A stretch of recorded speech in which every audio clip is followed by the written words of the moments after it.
82% of household damage by Hurricane Beryl receive assistance, 608 million distributed so far.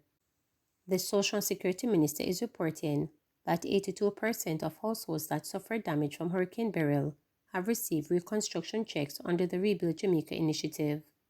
The minister says 6,828 checks valued at 608 million have been delivered to beneficiaries in all parishes as at October 15. The highest delivery rate is in Westmoreland with 94% of households impacted receiving checks, followed by the parishes of St. Catherine and St. James at 92% each. The ministry notes that it is in the process of delivering an additional 2,200 checks valued at 200 million through the parish offices and other community locations, while simultaneously continuing the processing of verifying documents and checks preparation for other claimants. In the meantime, preparations are underway to commence dispersal of second tranche payments to households whose houses were totally destroyed by the end of October. The ministry adds that it continues to carefully execute the Rebuild Jamaica program to ensure fairness and transparency. No tolling on Long Hill Bypass in St. James until a suitable alternative road is developed, NROCC. Motorists will not be required to pay tolls on the Long Hill Bypass in St. James until a suitable alternative road is developed. That's according to Chairman of the National Road Operating and Construction Company, NROCC, Stephen Edwards, and Member of Parliament for St. James Southern, Homer Davis.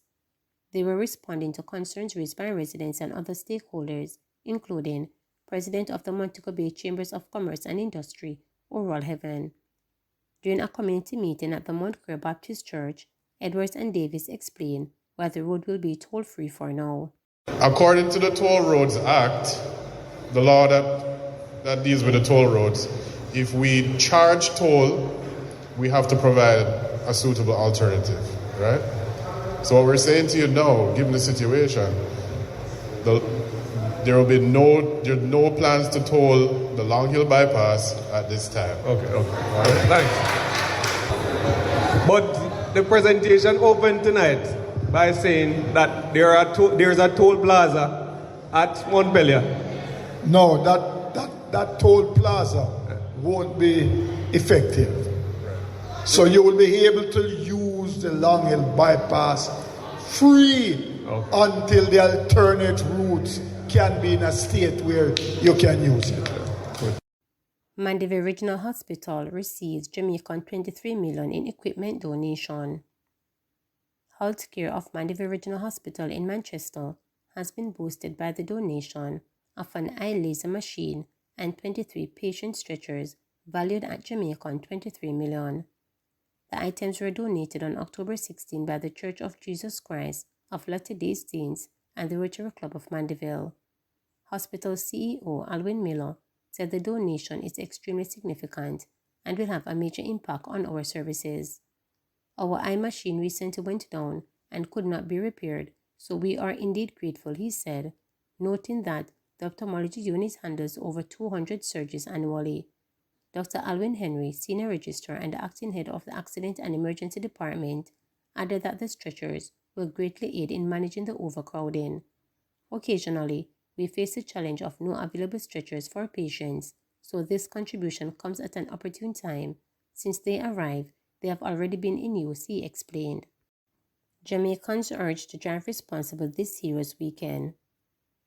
As Jamaicans prepare for the Heroes Weekend celebrations, Vice Chairman of the National Road Safety Council, Dr. Lucian Jones, is urging motorists to drive responsibly. Dr. Jones said while the country is seeing a 10% reduction in overall road fatalities compared to last year, there has been a surge in fatal crashes in recent months. He notes that Jamaica is at risk of surpassing the 400 road fatality mark this year. Dr. Jones is urging partygoers to ensure that they are designated drivers and that they don't drink and drive.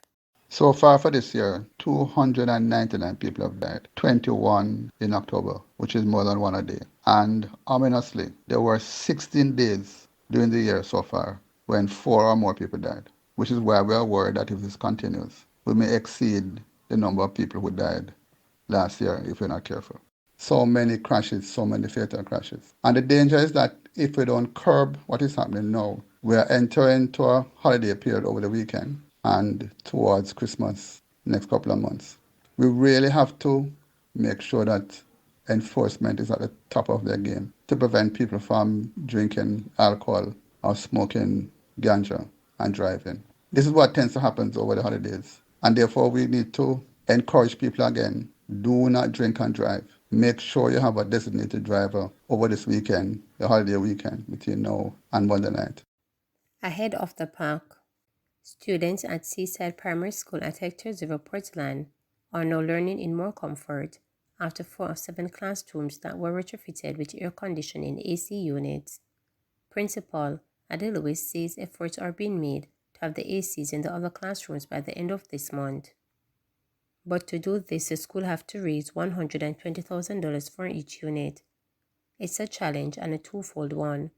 We have to acquire the AC units plus the additional cost of installation and upgrading of the electrical wires in the school, Lewis said, as he pointed out that all stakeholders, including the students, are working to meet this challenge. The students, along with their classroom teachers, had a target at the start of the new school year to raise $30,000 on their own towards the AC units. 4 classes met with this target and 1 superseded it. They had a movie day and made more than $50,000. Parents know what is happening and each contributed $1,000. The classrooms are just about 30 students, and we rent the plant to the church, Scouts and another to assist. School parents and children share the responsibility, Lewis explained, as he welcomed the stakeholders who have offered assistance in developing the school plan to make the learning environment comfortable, conducive, and productive. We have been transforming our classrooms for the past couple of years, and we in the school community and stakeholders have embarked on a mission to transform our classrooms into 21st century learning spaces, he noted. It started with the technology where we introduced multimedia, laptops, and Chromebooks. We are at the point now where we are looking at the classroom environment, how students feel, how teachers feel in the workspace and classroom space, and to make them more comfortable and conducive to learning, added Lewis. He pointed out that the climate change is much more real and noted that Jamaica has been recording very high temperatures in recent times. At one point in June, we had to vacate the classrooms because it was too hot on that day. We sent 2 classes to the lab as they were air-conditioned, and we saw the urgent need to retrofit our classrooms with the cooling units. That's the rationale behind it, and we're happy to see it coming on some semblance of completion, and students are comfortable, no sweating, cool, better concentrated, and reduced frustration, added Lewis. According to the principal, his school is well ahead of the Education Ministry, which recently announced plans to retrofit classrooms with multimedia projectors, laptops, and labs. We are 2 or 3 years into having these things at Seaside Primary. The results are showing, and that makes me excited, as we have doubled some of the numbers in PEP, Primary Exit Profile Proficiency. We have seen the number of students passing mathematics more than 40% to the 60s, and it is our worst performing subject. The growth is there, and I believe it is attributed to us using technology and to make up for where we are lacking as teachers, and also to meet the digital age learners. Our students are digital, and we can teach them the analogy way, added Lewis. He gave credit to past student Paul Miles and Paul Miles Foundation, who have started the digital transformation at the school, while several other schools in Portland have benefited from computers, Chromebooks, projectors, and lab from the foundation. We have had more than 80 functional Chromebooks in the school, and any 3 classes can be outfitted at any time without disenfranchising each other, and we have 3 computer labs. We have over 30 working desktop computers. We have modified our curriculum to include computer technology, where we teach them how to use a computer so our students learn primary school knowing basic computer skills, how to produce a document, know the parts of the computer. We teach them all of that. We commend the support from the business community. All the persons that we do business with contribute towards our initiatives, the church, the Quaker family, the community, and parents. The level of interest in the school has enabled us to push and get things done, said Lewis, as he indicated plans to start a solar at the school and reduce the electricity cost. He said the National Education Trust has contacted the school about going solar, and is now doing evaluation, procurement, and evaluation. Remember to subscribe, like, share, and click the notification bell for daily updates.